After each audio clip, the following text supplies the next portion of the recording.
what's up? I'm going to show you a Zippo that I just recently picked up within the last 2 to 3 weeks. It's a 1941 replica. Let's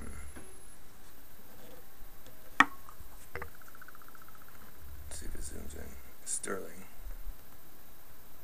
So this is a sterling silver Zippo, and I got it for like 40 bucks at a pawn shop. Somebody had already used it.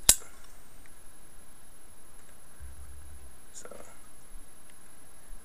but yeah, this is all solid silver basically. It sounds pretty nice too. Sounds different than your standard Zippo. So, alright.